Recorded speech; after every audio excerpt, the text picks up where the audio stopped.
Hey there, cyber-savvy friend. Let's dive into one of the most pressing and downright fascinating issues in modern warfare: cyber attacks as acts of war. You've probably heard about massive hacks that have disrupted governments, businesses, and even entire countries. But here's the kicker. When a nation's critical infrastructure is taken down by a cyber attack, is it just a crime or an act of war? And if it is an act of war, who do we blame? That's where things get messy. Welcome to the world of attribution challenges, where finding the culprit behind a cyber attack is like trying to solve a mystery with no fingerprints left behind. Grab your favorite drink, settle in, and let's unpack why attribution is such a headache and why it matters more than ever. First, let's talk about why cyber attacks are increasingly being seen as acts of war. Imagine this. Instead of tanks rolling across borders or missiles raining from the sky, an enemy launches a digital assault that cripples power grids, shuts down hospitals, or disables military communications. Sounds far-fetched? It's already happened. For example, in 2015, Ukraine suffered a massive blackout caused by a cyber attack widely attributed to Russian hackers. Thousands were left without electricity in freezing temperatures. In 2017, the NotPetya malware, believed to be a Russian operation targeting Ukraine, spread globally, causing billions of dollars in damage to companies worldwide. More recently, ransomware attacks on U.S. pipelines, like Colonial Pipeline, and meat suppliers, like JBS Foods, highlighted how vulnerable critical systems are to digital sabotage. When these attacks target national security, public safety, or economic stability, they blur the line between traditional warfare and cybercrime. The stakes are high, and so is the need to figure out who is responsible. Now comes the tricky part: figuring out who launched the attack.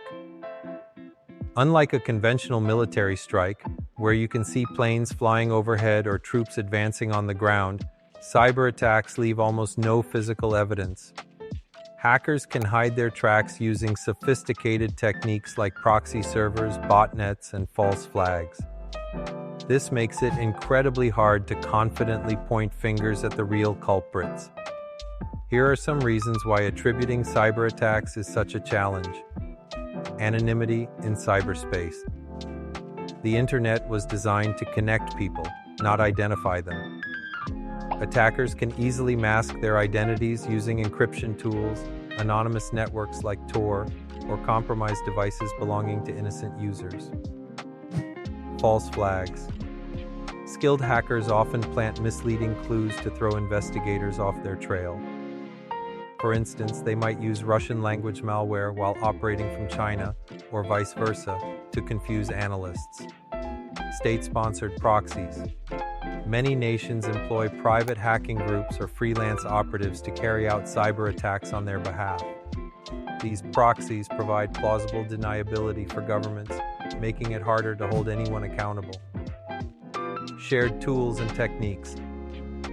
Certain hacking tools and tactics are reused across different groups, making it difficult to distinguish between state actors, criminal organizations, and lone wolves. Time pressure. Investigating a cyber attack takes time, often weeks or months, but the political pressure to respond quickly can lead to rushed conclusions.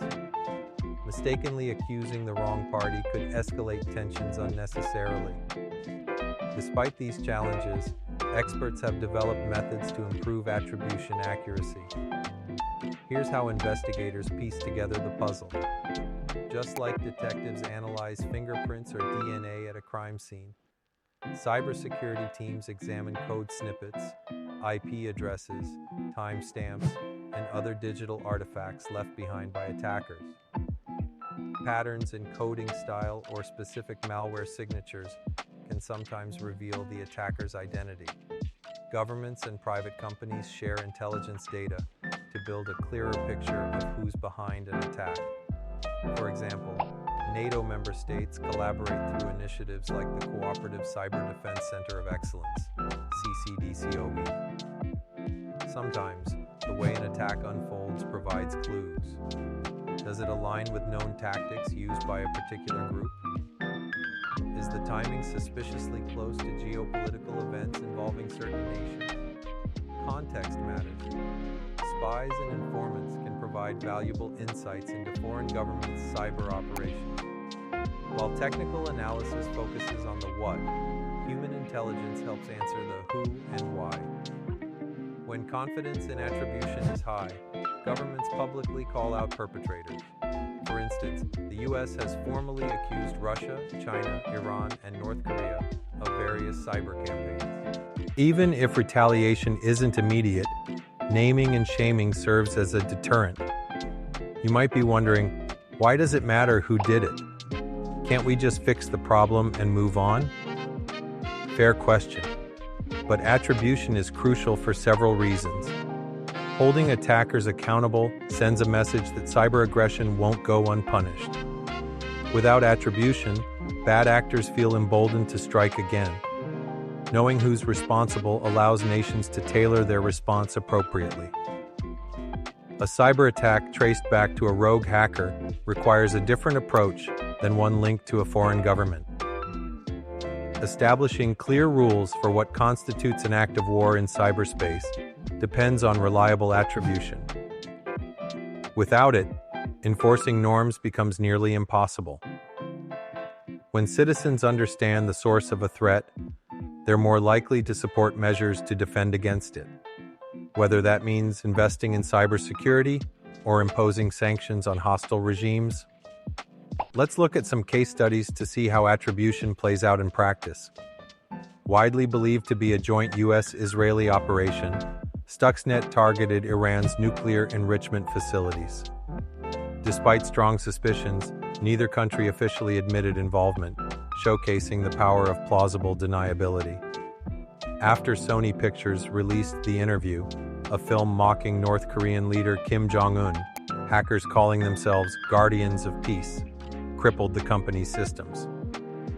The FBI eventually attributed the attack to North Korea, citing similarities to previous Pyongyang-linked operations. This supply chain attack infiltrated thousands of organizations, including U.S. government agencies. Investigators ultimately blamed Russian intelligence services, though the complexity of the breach delayed confirmation. While initially suspected to be state-sponsored, the attack turned out to be carried out by a criminal group called DarkSide. However, questions remain about whether the group had ties to foreign governments. These examples illustrate both the successes and pitfalls of attribution efforts. Sometimes the truth emerges.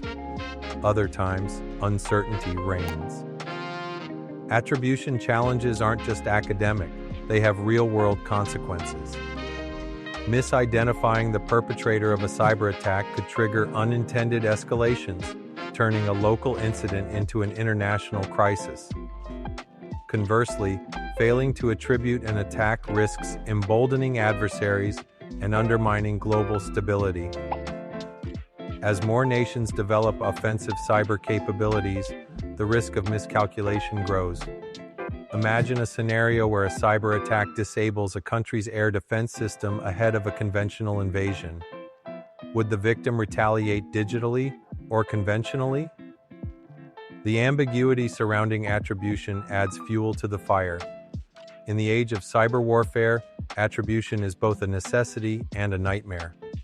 Identifying the culprits behind cyber attacks is essential for accountability, deterrence, and maintaining international order, but it's also fraught with technical, legal, and political hurdles.